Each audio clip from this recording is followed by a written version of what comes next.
Socioeconomic thing that I think is the biggest issue that we're dealing with right now.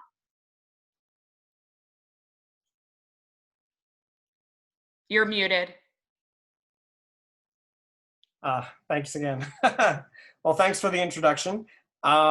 We did reach out to your opponent, Debbie Wasserman Schultz, who's the current representative in District 23, and we did not hear anything back. So thank you for taking your time today. So yeah, basically just wanted to ask a few questions here, and feel free to be as detailed or as broad as you'd like. Obviously, we're living in interesting times right now. You know, we're facing a viral pandemic, uprisings against systemic racism and police brutality, the beginnings of an economic recession and possible, depression, and a looming climate crisis. So broadly speaking, how do you see that these issues are related to each other? And what role should the government and the federal government be playing in addressing those issues? And basically, what would your first priorities on those topics be if you're elected in January or in November? Well, yeah, it's August for me, but then November, right? So our top three issues, just my campaign, is Medicare for all, climate crisis, and criminal justice reform. And it's one of those things where we have to sort of label topics, but yet they are all interconnected in such a way that it's extremely profound. So you can't really be talking about climate crisis if we're not also addressing the military-industrial complex. We can't be talking about things like the intersection of race and climate if we're not talking about a jobs guarantee and a living wage. So all of these things are connected. And the key element of all of them that they all have in common is there's profit motives where there ought not be profit motives. And we are rewarding the bad behavior and we are not rewarding the good behavior. And that's happening because of the people that are siphoning the money. So whether it's climate issues that we're still subsidizing the fossil fuel industry, or whether it's we actually have policing for profit, or whether it's healthcare for profit, these industries are sucking the life out of everything, and they've changed what should be our priorities into a complete corporate takeover. So we're not even going to be able to have a discussion on policy until we have people elected that aren't on the payrolls of all those other interests. And that really goes for all of it, whether it's payday lenders or the fossil fuel industry or big sugar or any of these interests that are contrary to what is in the best interest of the collective. And they all do work in tandem. It all goes together. We can't have criminal justice reform if we don't give people affordable housing and a living wage and a job. You're having people in desperate times, and in desperate times, people are going to do desperate things.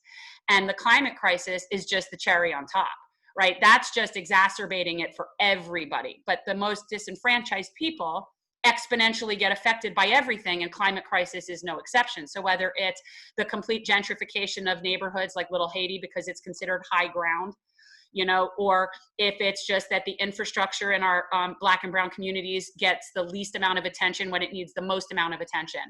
And it all comes to where are our priorities. And our priorities are feeding a corporate trough all around every single industry. And until we get that out, then talking about policy is sort of like a moot point. That's sort of how I see it. Right. So basically, getting the big money out of politics is step one. Can you tell us about sort of your approach and your candidacy's approach to that? Yeah. So we really view congressional representation as a term of service and not a career. And we recognize that in addition to not accepting corporate money, it is also critical for candidates to not be representing themselves. So if candidates are in this for a particular career, you can't be serving constituents if you're looking out for corporate donors or for your own career and who you have to be building alliances with to get ahead. So we take that whole motive out of it, all right? But my first priority is hands down Medicare for all. I can't think of anything that needs to happen in this country sooner than Medicare for all. I think it would help the most people in the quickest amount of time and save the most lives in so many ways. Climate crisis, of course, that's just huge. We're all going to be dealing with that. We're going to be underwater if we're not dealing with it. And yet we're still building, we're still giving developers like free rein to be dredging out all of our ecosystem for their marinas, and nothing is getting done. Nobody stands up to them. Nobody's saying anything. Nobody says, okay, well, if you want to put this up, you need to invest in our infrastructure and rebuilding our infrastructure. No, we're not doing that. We're still not taking away subsidies where they should. We're still subsidizing big sugar. We are subsidizing the wrong industries and penalizing people that are in the right industries. So we need to change our whole perspective on what behavior we're wanting to see. It's like having children. You need to incentivize the behavior that you want. So right now we don't do that. And that's the key thing. And I think that also goes to, if you've got representation that is on a particular payroll, they're going to serve at the wishes of those industries. And you're not having someone that's saying, hey, I don't understand all this. This would be me. I'd say, I don't understand all of this, but this is why we call in experts in all these fields. And we sit down with people who do not have a profit motive and come to a conclusion is the best way to move forward for the most amount of people. This is not rocket science. It isn't. It's not that complicated. And as soon as you get the profit motive out, it is amazing how reasonable people can come to sorts of conclusions as to the best way to go forward. I'm open to lots of different ideas as far as dealing with climate crisis. I think that there's several different things that should all be done at the same time. And I'm just one of those people that wants to learn and talk to the experts and really find out what is the best way to move forward. And I do support the Green New Deal. I know that that's just a general mission statement. And honestly, I don't see why anybody wouldn't. I'm suspect of anybody that doesn't support the Green New Deal. If you can't get behind a vision, then you have no vision. Right. Well, speaking of the Green New Deal and sort of visions and principles, that should be guiding policy.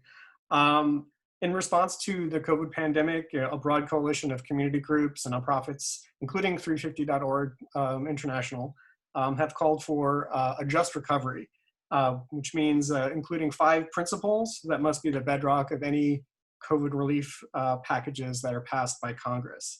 And those basically include prioritizing health above all, providing free and accessible testing, treatment, protective equipment, expanding hospital capacity, paid sick leave, providing direct economic relief through unemployment insurance, food aid programs, housing assistance, student debt relief, childcare for essential workers, and direct and ongoing payments to people, putting people over profit, basically ensuring that businesses who are accepting federal aid have to meet certain standards that are pro-worker, $15 an hour obviously minimum, collective bargaining options, etc.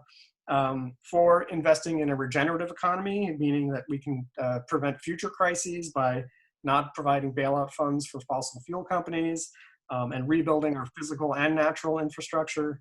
And then 5th, protecting democracy by expanding vote by mail, online or automatic voter registration, and then full funding of both an implementation of the census and of the post office, which will be essential to both voting and accurate census information.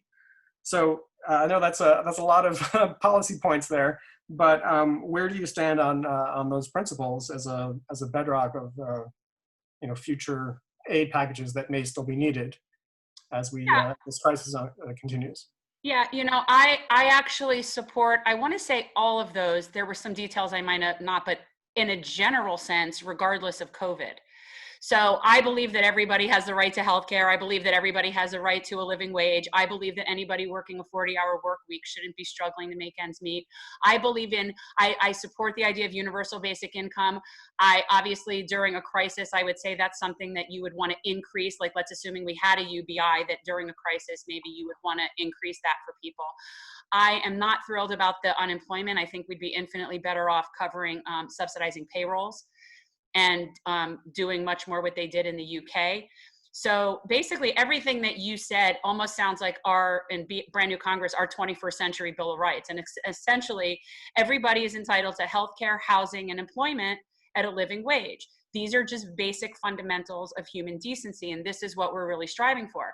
And the fact that it has to be so nitpicky by people is like with the details and the minutia, it's like people are just wanting to find problems with it. And it's like, no, we just think people have a basic need to live with dignity. And that's what it's about. So, I mean, I haven't read all of those details, but basically that just sounds like my platform. So it sounds like, what we're doing. I do support a federal jobs guarantee. And obviously I support living wage. I don't think $15 an hour is enough, at least not in most places. It should be higher. I think here, I want to say I heard it would be like somewhere about $24 if it had actually been going with the cost of living and productivity. So, 15 is a baseline, but quite honestly, it should be more than that. So, I mean, yeah, I generally support all of that. Great. Well, all of those principles are available at thepeoplesbailout.org. And obviously the hashtag Just Recovery is everywhere on social media these days. But thank you. So already we've seen about $3 trillion in COVID relief passed through Congress. And the House Democrats have proposed an additional $3 trillion with the HEROES Act. It doesn't, the future is sort of uncertain given the Senate. They haven't necessarily said that we need more stimulus or relief. But regardless of what the Senate does this year, what else would need to be done in 2021 so that we really do see a just recovery and all of those principles are in fact met? I mean, are you talking about what actually could happen or what I want to happen? I mean, what I want to happen is Medicare for all and paid sick leave. And, in my universe, everybody has Medicare for all. So we're not even having to have this discussion about costing of testing and treatment because we all just have that. Because, it's civilization. So, I'm just working towards getting us to be where every other developed country is. That's essentially what I'm trying to do. But, we right now, especially in Florida, which is a right to work state, this is all about squashing labor. That's what this is about. And if you can force everybody to go back to work and you open up, now you don't have to help people who if they don't want to go back to work, then that's on them because we're giving you a fair opportunity to go back to work in unprotected, unsafe environments that are completely taking advantage of workers at their most desperate situation. So the first thing we need to do is protect our workers. So even if we're not getting Medicare for all, which we should have, we need to be protecting our frontline workers. They need to be being subsidized. Like I said, I would have supported subsidizing payrolls, even if it was at 80% like the UK did. I think we'd be infinitely better off doing that than be contributing to unemployment. I think we need to be giving people infinitely more than a $1,200 one-time payment because even doing it again is nowhere near enough. And I want everybody to think about this when next time that somebody asks you how you're going to pay for it, I want everybody to think of the $3 trillion slush fund that was just given to Steve Mnuchin in the first bailout package. And now they're looking to basically do it again. Meanwhile, small businesses are being completely screwed and regular people are still not getting their relief. The state unemployment system is backed up in a position that I get emails from people every day that just do not know what to do. They don't know how to deal with it. And I can't do anything about helping them get through to the unemployment. And so I'm trying to scramble and find some resources and state people, that work in the state that are practicing in unemployment law and trying to help these people. But I haven't heard a single person in our South Florida congressional contingency standing on a soapbox and screaming on behalf of regular people and small businesses. So not only are we not protecting our regular people and our small businesses, whether it's with a UBI or payroll support, but we're also then particularly screwing labor by forcing labor to go back to work. So, we just live in a place, especially in Florida, where we're just being dominated by corporate interests. And I don't see anybody at the congressional level down here speaking against that. I haven't seen it. Definitely. So speaking of corporate interest, which do you feel like calling out any specific South Florida corporations that you feel have undue influence over members of Congress? Well, I think not it's necessarily more, by name, unless you feel yeah, like it's no, I think it's more of an industry problem than a particular business problem. I mean, yes, you've got big sugar, you've got big pharma, other industrial agriculture polluters, you've got fossil fuel, you've got Florida Power and Light, you've got a lot of nefarious actors, payday lenders, private insurance companies, the for-profit prison industry. I mean, there's a myriad of police, the Fraternal Order of Police. You've got a myriad of financial interests that are pouring into our system that are all working against what we're trying to do, whether it's racial justice or climate justice. And those things, the reason that they intersect so much is that they are so both the result of a for-profit predatory system that has taken over and bought our government representatives to go along with it. So nobody's even protecting people from all of what they're doing. So in other words, they're basically looting our entire country, taking the money from the bottom to the top. They've paid off the people in the middle to look the other way. And then they bought off our media so that we don't even get to find out about it, that they're doing it. And we're just sort of watching this vicious circle of just like a corporate takeover. And at this point, I am somewhat concerned that we've lost control of the republic and that we are an official plutocracy. And I'm not completely sure that we have fair elections in this country. And, you know, it's definitely a concern. But there's people like me that are just trying to fight the good fight for regular people and, you know, speak truth to power and fight the corporations. And that's just, we got to keep doing it. Right. So, you know, a lot of Congress people often complain that like the thing that they spend most of their time doing is raising campaign donations, which prevents them from actually doing their real job, which is supposed to be representing us. I mean, obviously, this is not a solution. There's not a problem with an easy solution. But how do we sort of get off that treadmill of, you know, needing the money to win elections, but you know, needing to also change how money influences election? So this is the chicken and the egg, and it's an interesting conundrum because we have election integrity issues. So it's hard to get people in that want to fix the election integrity issues, but if you don't get them in, you can't fix the problems, right? So it's a chicken and an egg thing. And what we've been seeing is, at least since 16, we saw a lot in 18, is really just chipping away piece by piece, precinct by precinct, district by district, and just sort of unraveling the tentacles of the oligarchy, right? So that's just what we're just trying to pick and do. And I do believe that at some point we're going to see the balance shift. And it's also generational. I'd like to point that out. There is definitely this huge generational divide that is keeping things sort of stagnant right now as far as movement in progress. And no offense to the older people on here, but there is definitely this sort of, it's a vast divide between what the older people are supporting and what the young people want. So I do think that it is a matter of time before it goes in our favor. But yeah, I mean, I support publicly financed elections and 3-month election cycles. I don't think there should be any private money. I think that you should collect X amount of petitions and then you qualify for X amount of dollars that they give to, and everybody gets the same, like high school. So, you know, that's ultimately what I support. But the only thing that I can really tell you is you just got to get candidates in there that can't be bought. And that's a tall order. It's a very tall order, and everybody, you know, can say that. And you just really got to, you know, at some point there is sort of a leap of faith about it. But to me, it's just the definition of insanity is what we're doing. And the fact that incumbents keep getting endorsed and picked, and it's like, we've had 40 years of some of these same people sitting there, and that is why we are where we are. So why would we keep doing this? So I think that it's a combination of things. I think we need people to be motivated to have some change, take the courage that it takes to actually speak truth to power, and, you know, step out there when it's not popular yet. And that's sort of what we're trying to do. Personally, I got nothing to lose. I don't need the job. I don't need the money. And for me, it really is just a mission to get the corporate money out and hopefully mentor young people to come in and take over this service position, because that's really what it's about. And building coalitions and just trying to serve the community as best we can. Because look, getting someone like me into DC, that's not going to change anything overnight. There's no way. There's not enough of us. That's just the reality. There's not enough progressives there yet. But that is one more person with a loud platform, a big mouth, and a soapbox to stand up and say, we are done taking this crap, start fighting for small businesses, sticking up for, you know, what is right. And is certainly in terms of development and gentrification and in minority communities. And I don't see anybody doing that.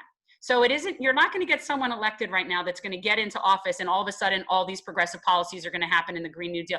There's not enough of me, right? Like we need infinitely more people. But you get somebody that is going to be screaming and yelling at the top of my lungs to get more of me's to get in there. So, I mean, that's how I see it. I find it disappointing that some of the progressives that have gotten in aren't doing that more. But I don't know if that's because they are worried about staying there, and I don't know. But I know that would be my big push, would be to continually get more and more people to come in till we do have that breaking point. Great, thank you.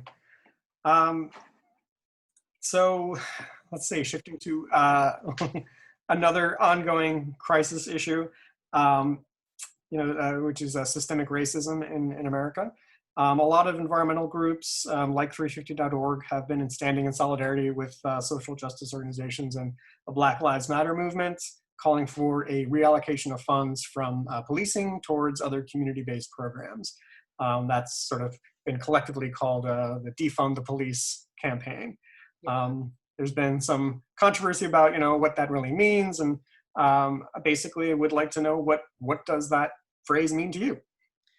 It's interesting because it's almost like it was created to be a trigger word to scare off sort of like the centrists from even, it just seems like such an incendiary, unnecessarily incendiary phrase.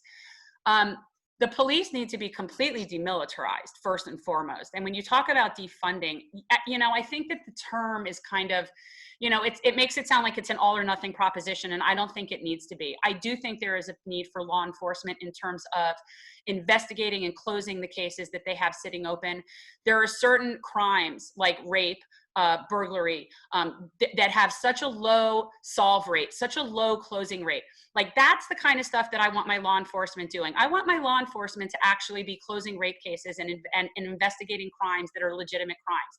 I don't need my law enforcement to be literally policing the streets, looking for problems, looking for targets, and as part of whether it's for profit or just based on the systemic racism. And make no mistake, the entire criminal justice system is built on white supremacy from start to finish, from policing to post-conviction. It is one giant racist white supremacy, entire rot of a system. But no, I don't like the idea of completely getting rid of law enforcement. I just think that they need to be actually working on solving crimes instead of policing their communities. So I think that there is definitely use for law enforcement. But certainly a ton of the calls that they get should be handled by non-militarized, non-armed individuals that can go and deal with a lot more of the situations. So, but it isn't a matter of bias training. We're so past that. We're so past that. Every one of these police forces that walks off, to me, I'm like, good riddance. If you're gonna walk off because you can't handle being called out on the system that you work for, then you're not what we need. Goodbye. And that's that. But I do think that we do need to have a certain amount of people that are part of, you could call it whatever you want to, community oversight. It doesn't matter what you call it, but there are people that do things in a community that need to be taken out of that community because they don't get along with others. Those people exist. So, I don't necessarily think we want vigilantism and everybody just doing it for themselves. So I think there needs to be some semblance of community watch. But yeah, and I think that we can't talk about any of this until we talk about the military-industrial complex. This is all trickling down. You cannot have a society that is imperialistic and violent all over the world and not expect violence at home. You cannot have a society that invests the amount of money we do into the military and not expect that to trickle down to our local law enforcement. It's unrealistic. So yes, we have to demilitarize the police, but we really just need to demilitarize in general.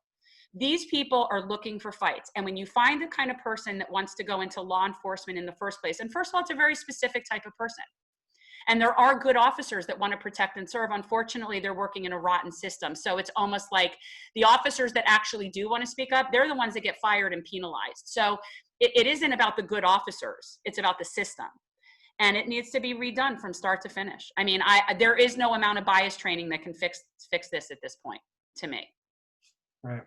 So the House Democrats have recently unveiled a policing reform bill. So that includes things like banning chokeholds and carotid compression, making it easier to prosecute police accused of misconduct, ending the qualified immunity, which means that people can't sue the individual police officers, and ending no-knock warrants. Would you vote yes on that bill if you were in Congress right now? Yeah, I would vote yes on it. It doesn't go anywhere near far enough. I certainly, to me, that just sort of scrapes the surface of what needs to get done. But I would imagine it would be like anything else where you sign that or you get nothing. So yeah, I would probably jump on with that because at least it's something. But it's nowhere near enough other than the ending qualified immunity. That in and of itself is a pretty massive, that's a good thing. That needs to happen regardless. But I support the Campaign Zero reforms as far as revamping policing. It's pretty comprehensive. I can't think it off the top of my head, but it's everything from everything you're saying and then some. There's things that are not included in that are just that need to go away. And I think that this also goes to the control of the police unions have in terms of what they're able to get away with. I think that the money that goes, that if you're talking about a liability issue for a human rights violation, yeah, that money should come out of their pension. You want to watch police? They'll police their own when it's coming out of their pension. So it's in addition to ending qualified immunity, why are taxpayers having to pick up the bill? Right? It just shouldn't, that's ridiculous. So I think that it's one of those things, like I said before, you need to incentivize the good behavior and disincentivize the bad behavior. You start tying the recoveries and the liabilities that they have to pay to their own pensions, they'll start policing themselves. I think that's because you hit them in the wallet, and that's not going to happen so long as we elect people on the payroll of the Fraternal Order of Police, which is one of the biggest bullying unions that there is in the country. And, you know, they basically slide in under the guise of labor, but it's completely different. And it really shouldn't be something that's part and parcel with labor, with unions. It's a lot more complicated than that, but they're calling the shots. They reached out to me. I just got a letter. They wanted me to apply for an endorsement for the Fraternal Order of Police. And I saved the letter, and then I wrote my nice response, which was very polite. No, thank you. But yeah, I mean, and this is how it goes. So let's say that I was somebody who couldn't get small dollar donations, and now the Fraternal Order of Police wants to endorse me. Well, yeah, I'll probably take that because they're going to probably give me $10,000, you know, and that's what happens. So, you know, they dangle the money, and that's why nothing is going to change. And that's why I don't trust anything really. If the Dems are putting it forward, it's lacking. Right. So you mentioned some of the issues that are sort of at the intersection of environmental justice and climate and racial justice, like climate gentrification. So would you just explain briefly what that is and how you could address something which is relatively local issue at the federal level? Yeah, I mean, you know, gentrification is something that has been happening forever. I mean, you see it forever. It's not only climate related. It's socioeconomic related. And you find a neighborhood that's in bad shape, and you go in and you fix it up to a place where the people can't afford to live there anymore. And then those people really have nowhere to go because they probably work near where they live, and they also don't have public transportation and all of these things.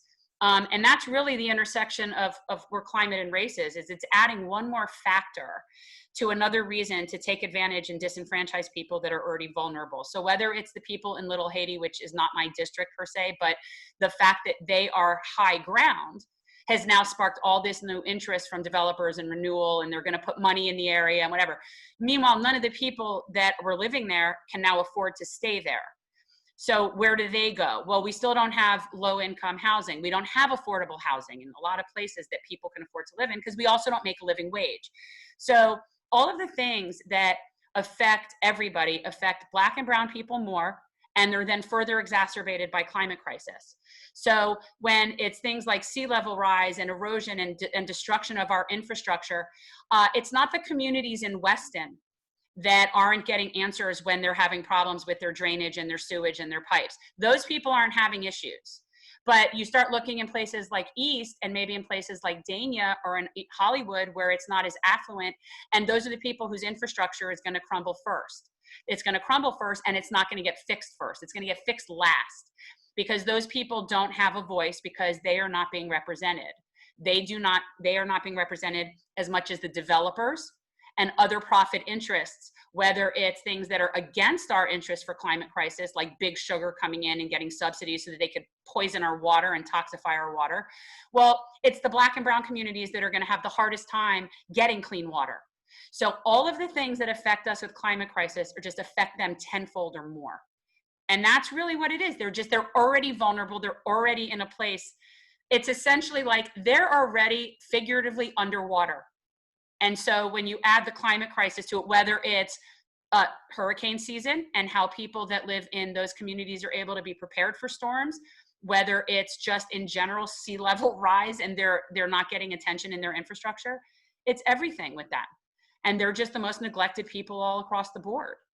So, you know, to me, I see it like triage. I see this job like triage. So my district includes places like Bay Harbor and Weston and Aventura. And you know, I kind of look at it like, yeah, I'll get to them. I'll get to the guy in Weston's second yacht after the people in Dania Beach, you know, have a place to live. So that's sort of like how I see it as a priority. And right now, our disenfranchised people have a serious affordable housing crisis, and the climate crisis is just making it worse for them. Right, right. So before COVID sort of took over the news, there was quite a long, uh, quite a bit of coverage of the sewage lines in Fort Lauderdale that had ruptured, and that's not necessarily something new that we've been seeing with rising sea levels and increased flooding events. That a lot of the outdated infrastructure, whether it's old sewer lines or septic tanks that are still prevalent in many communities, are just not equipped to deal with the future of the future of changing climate. So you mentioned a little bit about that already, about improving some of these communities that need the help first, making sure that they get first in line. Excuse me. Is there anything else that you would do, in the federal government that could help mitigate that disparity? I mean, again, I think that all of it comes down to mitigating all the disparity. So, if you start giving people a living wage and you give them health care and they have affordable housing, it's amazing. It's amazing what change that will do in people's lives. But, the environment issue really has to do with standing up to the developers. It has to do with standing up for things that are not profit related and working for things that do not have a profit at the end. And that's a real big change in thought for a lot of people, whether it's in the, fossil fuel industry or the construction and these people that are just building and building and building. And it really takes people to say, you know what, we value certain things more than a profit. And right now we don't have anybody really doing that.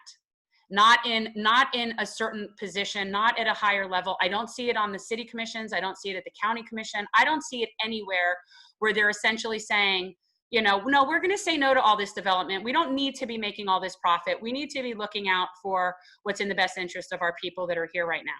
So I never hear that. I go to tons of meetings.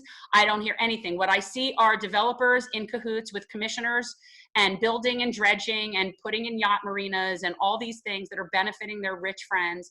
And they don't really care about the people that are going to suffer the most. It's not of their concern. So it really is just about being a voice for that and not letting people get away with all this nonsense. Nobody calls them out on it. No one says anything about it. It's just beyond frustrating. They just get to say whatever they want to say, and nobody even says, excuse me, you're screwing over. Like, for example, I have a group of people that live in West Dania. And West Dania is like the redheaded stepchild of Dania Beach in a sense that it's really kind of ignored. It's over there right on the verge of the Hard Rock and the Seminole area. And those people are completely being violated and abused by their city commission with all this new development, and nobody's standing up for them. Nobody's fighting for them. Nobody. They're just getting annihilated over there because they're a small little community and they don't have a lot of money. And so they go to these commission meetings and you have a develop there with like a team of 20 lawyers and the city commission trying to convince them that, no, really, this is good for you. This is good for you to only be able to get one street that you can go in and out of your neighborhood and sit in traffic on 441 across from the Hard Rock. Really, it's in your best interest because it's good for the economy. And this is the kind of stuff, and those people have no advocate. So now imagine if those people had an advocate that was in the US Congress that went into their Dania Beach Commission meeting and said, really, this is not a good idea to make friends with your federal representative and get money thrown your way when you're screwing over half your district. So I think it's just, it's just a matter of representing actual people, really. That's my thought. Absolutely. Well, this wouldn't be a 350 event if we didn't talk a bit about fossil fuel companies specifically. 350 envisions a future that is, free of fossil fuels. And basic question is, should we be phasing out fossil fuels entirely for energy production and transportation? And would you support, national legislation banning any new fossil fuel infrastructure projects, including extraction and transportation, like pipelines and refining and those kind of things? I'm guessing that's a yes. Yeah, I mean, that's all pretty par for the course. Yeah, I mean, to me, yeah, that's all pretty much like, those are easy. Yeah, I mean, we need to be completely disincentivizing everything having to do with that industry and subsidizing and incentivizing every other kind of industry. So yeah, no, I am opposed to anything where we're investing any further money or anything into dirty energy. All right. So what do you think that the role of the federal government should be in ensuring that we see a just transition to a 100% renewable economy, especially given that a lot of communities that have been historically marginalized or even in some cases just reliant on the fossil fuel industry in their neighborhood or in their state even? How do we make sure that those people are not left behind? Well, they shouldn't be left behind in the first place. So, I know we're trying to have this conversation about intersectionality of climate and race, but really the socioeconomic aspect of it is really the massive component. And until we start prioritizing things like permacultures, community gardens, high-speed rail, and start really trying to turn into what we could turn into. And that starts with employing all these people that right now have no jobs. So, it's sort of like FDR's deal. I mean, this is the thing. We now have an opportunity. We have a huge opportunity right now, especially with all the newly unemployed people. There is no shortage of work for people to be doing, whether it's working in the alternative fuels, into research, into working in transportation. There is no shortage of things that need to be done. And so, why are we not transitioning? And we know why we're not transitioning over, because there's a profit motive to not transition over. So as soon as we can get that profit motive out, there's no reason why we can't be employing all these people. And that's one of the best parts of the Green New Deal, is the combination of employment with working on the things that we need to be working on.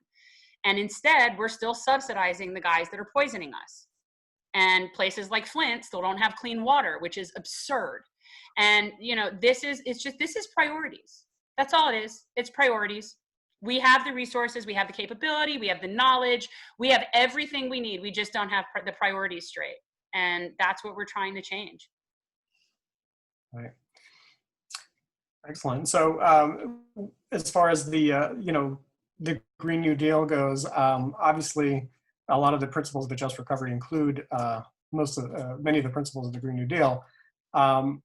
Before this pandemic, though, the argument was, well, how do we afford that? Has that argument essentially been just shattered by our current reality, or is there still something that we need to say to the folks who think that we can't afford? That's one of those. Look, I mean, those of us who are generally, this is sort of a group that's a little bit of an echo chamber on this. Like, everybody on here is already sort of in line with what needs to be done. And the how you're going to pay for it argument is so old. We just gave a $3 trillion slush fund to Steve Mnuchin. So I'm saying we could afford it. That's just my thoughts on it. And let's, cut the military budget in more than half. And we have the money when we need the money. We all know that. We could afford to do whatever we want to do. There's no reason. In fact, we know that it saves money in the long run, especially in terms of healthcare. But all of these things are not costs, they're investments. The only cost is war. War is a cost. Healthcare and the environment and education, and those are investments. So, I just think it's interesting how people say, how are you going to pay for that? It's not a payment, it's an investment. And by the way, it's our money. So I think it's really interesting. This isn't about getting anything for free. This is about getting what we have coming to us, because it's our money and it's our country. And we should decide, you know what? I don't want to be paying that much money killing poor brown people overseas. I'd rather that money be going to helping people here. And so, the how you're going to pay for it argument, especially with these last stimulus bills, I can't even entertain that anymore. Definitely. Gotcha. All right, so just a few more questions, and then we'll open it up for the chat for the audience. So these should be pretty easy. So first, have you signed the No Fossil Fuel Money Pledge? Do you know what that is? Which is yes, signed, done, tweeted. Great. Basically, you're not accepting any donations for fossil fuel companies or executives. Awesome. And also the Fossil Fuel Divestment Pledge. There's certainly fossil fuel money and people's stock portfolios that they may not be aware of.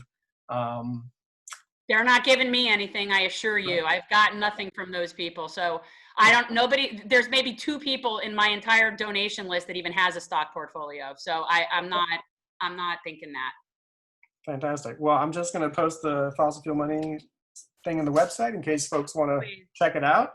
I would definitely encourage everybody running for office to sign that. Yes, and then lastly, you were endorsed by 350 Action National.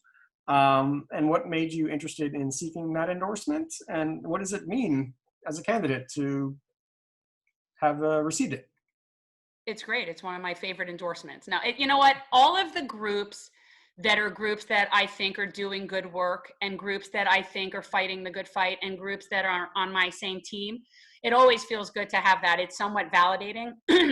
But, you know, as to in my race, I'm the only candidate that would ban fracking. So, you know, I'm I'm the easy sell. Let's say that. Like I'm, you know, it's the easy order. But yeah, no, it means a lot to me. But whether it's 350 or Sunrise Movement, or especially the groups that have so many of the young kids, to me they're kids. But you know, I mean, it means a lot to me. And there are endorsements that I wouldn't take. See, I turned down the Fraternal Order of Police. I'm not taking their endorsement. Yeah, great. All righty. So Nicole, you've been checking the chat. So would you like to read any questions that we have? Yes.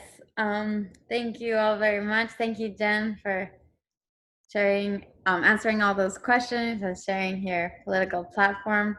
Well, we have a question here from Elizabeth. Is the Democratic debate in the works for District 23 before the primary? There's not a lot of time to educate voters. Yeah, it's a problem. I mean, look, the reality is my race has been being ghosted for the past year. They would rather this not be happening. They're pretending we don't exist. I think I've seen, I don't know how many forums for sheriff and state attorney and supervisor of elections, and they're just pretending that we're not here. I don't know if that was an edict that came down from Her Royal Highness, or if it's just their second nature and whatever. But no, nobody, I tell people this, you know, for some reason, I'm the only candidate where it's incumbent upon me to figure out my own debate. Nobody wants to host one because they know she won't show up, and they don't want to put her on the spot. If somebody wanted to host one, I'd be perfectly happy, preferably on healthcare. The closest I came was I did sit in on a joint interview on Friday with her for the Sun Sentinel endorsement, which I'm sure she'll get.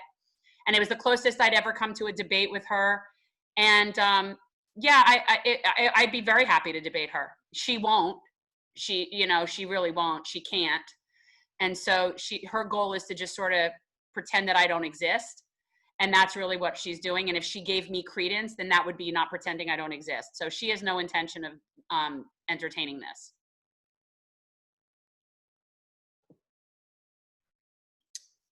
Thank you, Jen. Yeah, and as we mentioned in the introduction, she was and she was invited to this candidate forum, and we didn't get a confirmation. So, but yeah, hopefully in the future you get a chance to. There's also another question from Sandy. So please share your educational background regarding economics and business. Thank you. Okay, well, I don't really have an economics and business background. I have an undergraduate degree in journalism. I have a master's degree in marketing communication from Northwestern, and I have a law degree from St. Mary's in Texas, San Antonio. And I've done both criminal defense work, civil litigation. I've been involved in everything from media relations, working for the Indiana Chamber of Commerce and their legislative team, and doing the liaison work between the lobbyists and the media, organizing press conferences. My background is really more in writing, law, and just like kind of research and policy minded. I do not have a background in economics, although I did get an A in statistics and accounting when I had to take those classes. So I was very happy with that. I'm not really a math person, but I generally find myself to be very reasonable and generally trust experts in science. So I just feel like it's one of those things. I really don't have a business, but I run a little art business called Wicked Gypsy Designs on Etsy. That's my little business. But no, I'm not an economics and business person. Perfect, thank you. And if anyone has any further questions, please include those in the chat. We have another question here from Holly. So sorry to be a little cheeky, but how is it to be progressive living in Davie? I just donated, by the way, so I am a fan. Okay, so Davie is definitely not what you would consider progressive, but the reason I love Davie is we have the most green space per capita in Broward County. So we are just have a lot more green and a lot spread out. I love that when I leave in my area, I drive, there's horses and goats, and we even have camels up the street. And so that's why I'm in Davie. It's not so much, and really, my husband covers 4 office locations in his practice, and Davie is actually the exact center of all of his hospitals and offices. So, and I just like the schools here. That was really I know it's not a bastion of progressiveness. I do know that. But it's nonetheless, it's where we are.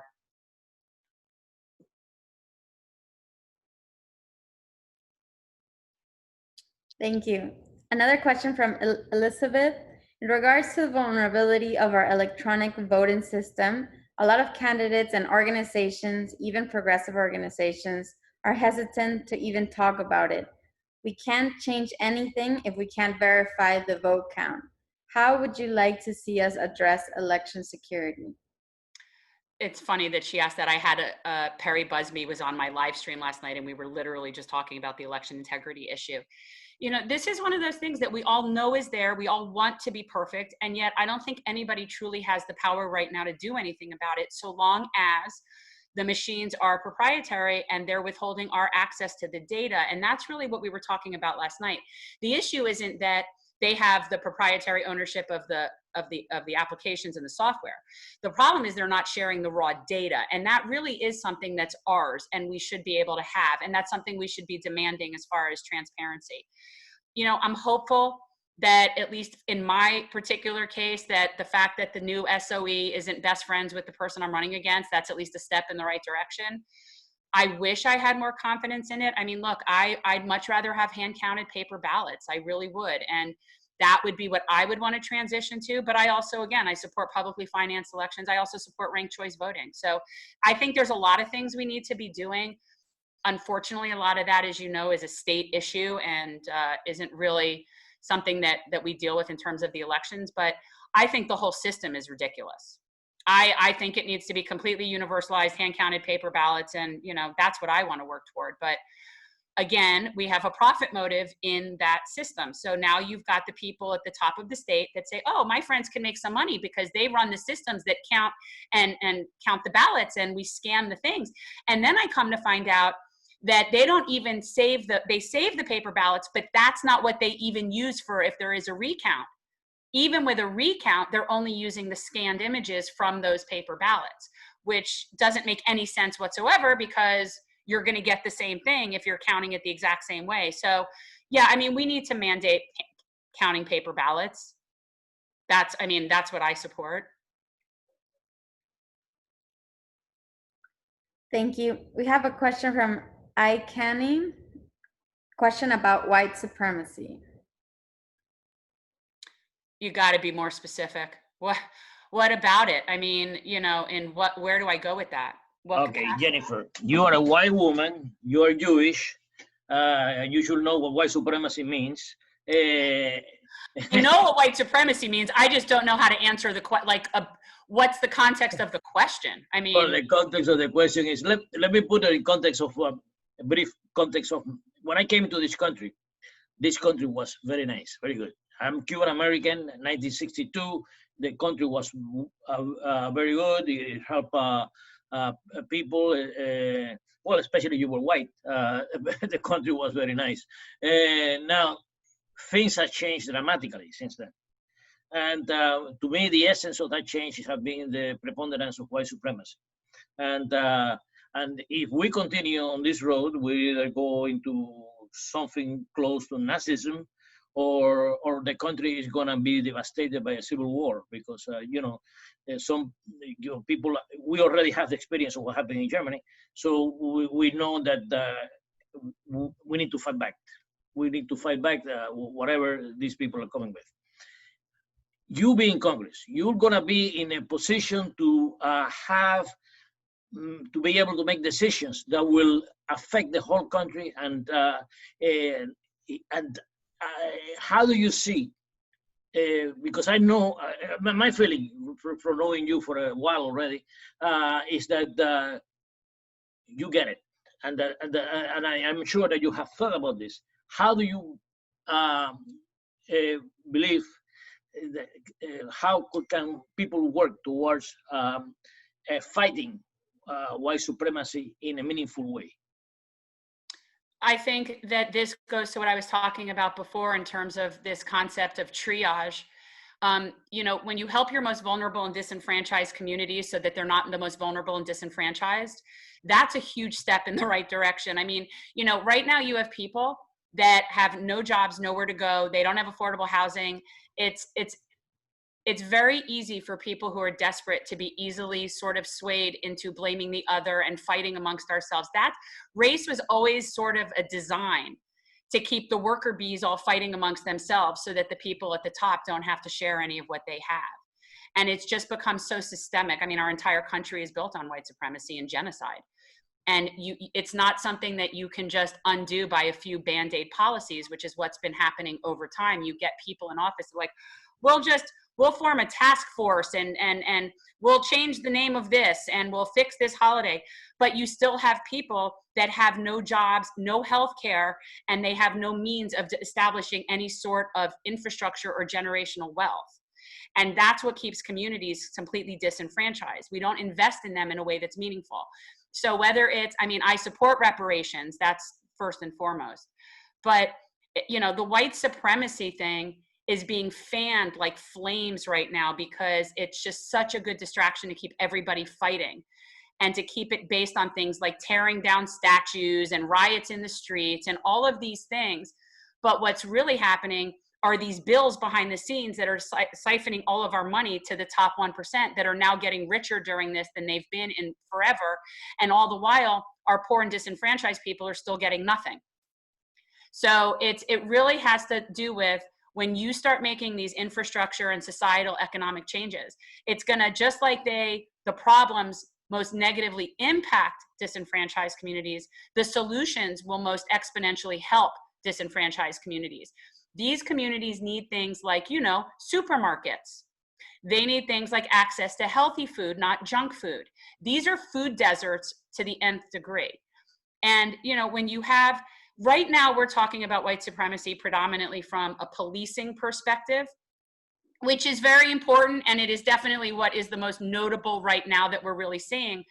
But this has to do with everything. This has to do with how our district has been gerrymandered. This has to do with, you know, how people can't get loans, how people can't invest in their communities. This is the kind of thing that is really systemically keeping people at the bottom. It isn't the police brutality. The police brutality is the ugly side of it that we see, but really it's the systemic rot of everything, whether it's where people are allowed to live, what kind of schools their children have access to. And when you're siphoning everything out for profit, the people that are getting hurt the most are the most vulnerable people, which generally tend to be our Black and brown people. You know, so, you know, the white supremacy, look, we're not going to make people all of a sudden put down their Dixie flags and start singing Kumbaya with the Black community. That's not going to happen. But the real change is going to come from how do we, as people that are aware of the problem, what do we do to build up those communities so that they are strong, so that they are vibrant? It isn't so much changing the attitudes about people who are white supremacists. Those people are going to exist. They're going to exist. It's what do we do to build our infrastructure that gives the foundation for the people of color so that they're on even ground. And that's really the goal. You're not going to get rid of haters. Haters going to hate. I mean, that's just the way it is.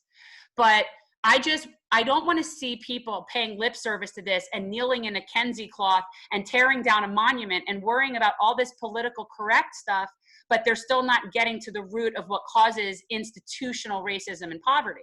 Mm-hmm. And until we create a situation where our Black communities can build up generational wealth, they will never be on equal footing to fight against any of this. Because right now it's just a matter of platitudes. It's a matter of, that's all it is. We're saying, oh, well, you know, we ought to be there in solidarity and all this stuff. That means nothing if people can't get jobs and get investments in the infrastructure and in their businesses and their communities and have access to food and education.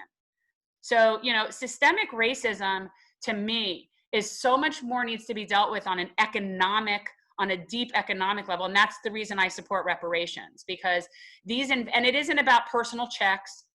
I mean, I'm not opposed to the idea of UBI and personal checks, but that's not going to solve the problem. We need to be having huge endowments of money that get invested into these communities in the forms of small business loans and low interest loans as opposed to payday lenders. And that's where you're going to get a growth in the communities that need it the most. And then let the haters are going to hate. That's what that to me is much more of a distraction than what we're going to need to deal with. That's just my, my personal take on it. Thank you, Jen. So here's another question from Steve. HR 763 could come for a vote next term, the Carbon Tax and Dividend Act. Would you favor that bill or favor it conditionally with amendment or oppose it? Okay, that is one of those technological questions that I don't like to answer until I read it. That is one of those things where I would need to read it. I would need to talk to the people that support it. I would need to talk to the people that are against it. And I would really need to get an understanding of what it is and what the effects are before I would make a decision. And I don't say this in a wishy-washy way. I say this in a really, I don't know the science, so I don't want to sort of just answer that right now because I don't know. In general, I support moving away from the bad energy to the good energy and anything that we can do to help along the way. But I don't know enough about that resolution to say anything in particular. Perfect, thank you. Another question from Jeff. Have any unions endorsed you? How about the Sun Centennial? Okay, so here's the story with endorsements. Any union in Broward that is under the umbrella of the AFL-CIO won't even look at me. They won't talk to me. They won't return my calls. They won't have anything to do with me. That has to do with the relationship between the head of our Broward AFL-CIO and Debbie. And nothing's going to get through that. Same is for the Broward Teachers Union. Those are personal connections to her. They won't even give me the time of day. They won't meet with me. They won't talk with me, nothing. However, I have met with some individual unions that are part of the AFL-CIO who desperately wish they could get out from under the thumb of the AFL-CIO, and then they be supporting me. Looking at best to being able to get in realistically iron workers, national nurses, and communication workers. And that's if all things kind of coalesce exactly right. But like this is extremely political, and it's not something that is necessarily being chosen by what's in the best interest of labor. I have no doubt that I'm in a better interest of labor than Debbie Wasserman Schultz would ever be, no question. But again, it's a political thing. I have gotten endorsements. Jeff, you can nod. Were you only talking about union endorsements or were you talking about other endorsements? What did he say, union? The Sun Sentinel also. Okay, so Sun Sentinel, I had my joint interview on Friday. I believe from what I've seen that they've at least printed all my answers accurately to the questionnaire, so that at least that's out there. I went into that knowing that there was probably not a snowball's chance in hell that they would endorse me. The only reason I even participated in their shenanigans is because they were going to print my answers verbatim, so at least that's out there so that people can read it. They haven't officially done their endorsement in my race yet. I imagine any day they will, and I imagine they will endorse Debbie Wasserman Schultz. So, I had my debate with her. It was a moderated joint interview. Who knows what they're going to do? But they're very entangled with her. In fact, the interview felt like it was sort of me sitting in on a personal little luncheon with them. So who knows? Does it get published Friday? Yeah, you know what? I know that I've seen it online that it was my answers. So it's already posted. Or it's already posted, but not necessarily with an endorsement. Maybe they just posted the questionnaire answers. To be honest, I don't read the Sun Sentinel. The last time I read that, I want to say it was about 15 years ago, and I was an editor for a long time. In my previous life, I'm an editor, and I'm very into like how things are written. And I sat there with that newspaper and a red pen, and by the time it was over, it was just a train wreck. And I just decided I wasn't getting anything from that publication enough to really warrant me reading it anymore. Can I just say something? This is Deborah Dion from the South Florida AFL-CIO.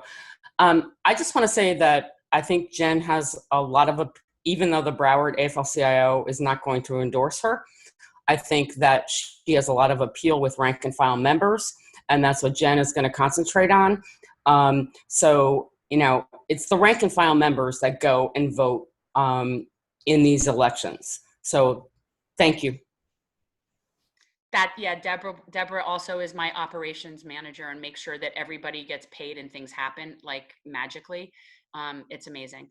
So yeah, I mean, I definitely, talk to union people as much as I possibly can, but a lot of them are sort of being co-opted. And, so if you have any connections, if anybody out there wants to tell Dan Reynolds, I've been trying to get in touch with him, although he knows he's just purposefully ignoring me. But if anybody wants to put that out there, I'd be very happy to talk with him. Thank you, Jen. There's another question from Steve. The House Transportation Committee just passed the 500 billion update to transportation funding. It makes some moves in the climate direction, but some say not enough. Do you have any opinion yet? I don't, but I would venture to say if it's something that's being put through now, I'd probably say it was weak and pathetic and not enough. So I mean, I can just look at it based on empirical evidence of everything that they've put forward thus far has not been anywhere near what we need to be doing. So it's probably one of those things that, yeah, you'd sign it because it's better than nothing, but it's really not anywhere near what it needs to be. That's what I would imagine it is, but we need a whole overhaul. Our country is like a banana republic. I'm sorry. It's just ridiculous. Our highways are littered with trash and debris. You drive on the highway and there's like things flying at you. It's, I've been in rural parts of Costa Rica that are infinitely poorer than we are in this country. And it is so much nicer there than it is here. And I think that that's just pathetic because where's all that money going? Thank you. Holly asks, how do we help you get the word out about your candidacy? So please go to, gen2020.com. If you want, we need phone banking volunteers. It's easy, you do it from home. Also follow us on social media. We are GenFL23 on both Instagram and Twitter. And we are at Gen 2020 on Facebook. But anytime that we post and you like, you retweet, you comment, whatever, that all helps us with visibility. So also for anybody who lives in district and would like to host a beautiful sign, a beautiful yard sign courtesy of Jack, we would be very happy to deliver one of those to you and plant it right in front of your house. They're very pretty, they're purple. So we do yard signs. And if you are interested in any sort of in-kind donations, like we're always looking for people who want to help.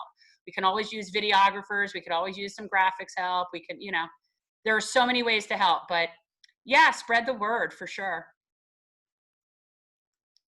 Well, I think that wraps up the questions in the chat. We're a little over time, but I think it was worth it. So do you have any last closing statements to make, Jen? Yeah, I wanted to just comment on, right now it just seems very daunting and overwhelming in where we are. And we are literally in the middle of an economic depression, a race war, and a pandemic simultaneously. So it really does sort of feel like Armageddon. And especially when we go out with the masks on our faces, it's kind of freaking me out. And I'm someone who runs very warm and I'm not a big fan of the humidity anyway. So the mask has been literally sucking my face off every day. And it's hard to not feel somewhat discouraged. But I actually feel encouraged. I feel like we are at a point right now. We are at a really good point. I mean, not just that it's an important election, but it's sort of like we are at a position where we've been able to sort of strip away and look at the bare bones of what we're dealing with in this country in so many different systems. And we're able to see through what we weren't able to see through before. And for that, I am thankful of Trump, because he has basically pulled off the curtain of the ugly rot that has been sitting there for so many years. And yeah, he's a problem, but he didn't cause it. He's just making it worse. And so for that, I'm thankful. I actually gave him an A for that in my Sun Sentinel interview. I gave him an F for governance, but an A for waking everybody up. And so I feel encouraged that we are at the precipice right now of all of these things where we have an opportunity to rewrite what we want to do. We can rewrite our criminal justice system. We can rewrite how we handle our infrastructure and how we can help our disenfranchised communities. And the opportunity is now. It wasn't even a year ago, but it is right now. And so we have the opportunity to own this narrative.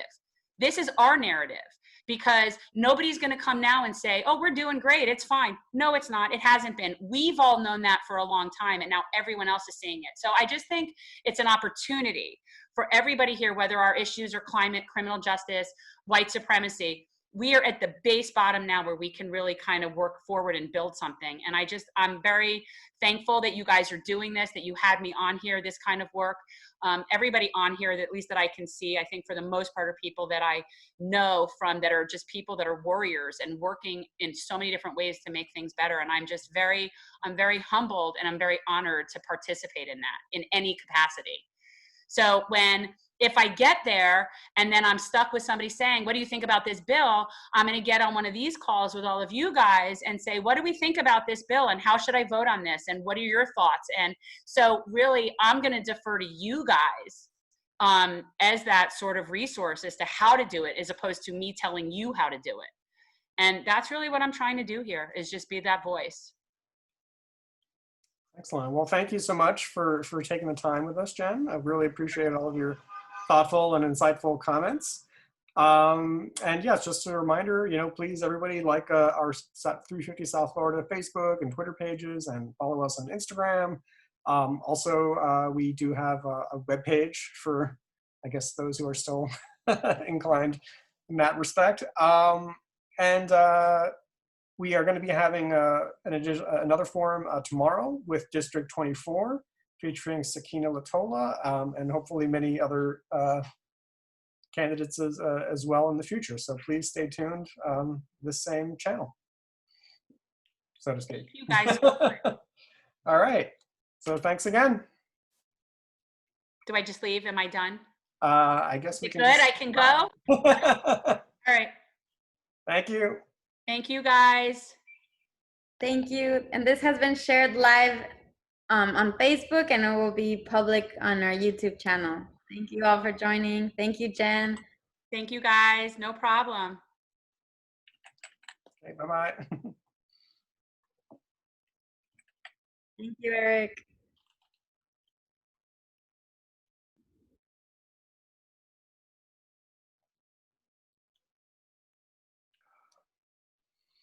All right. So is it just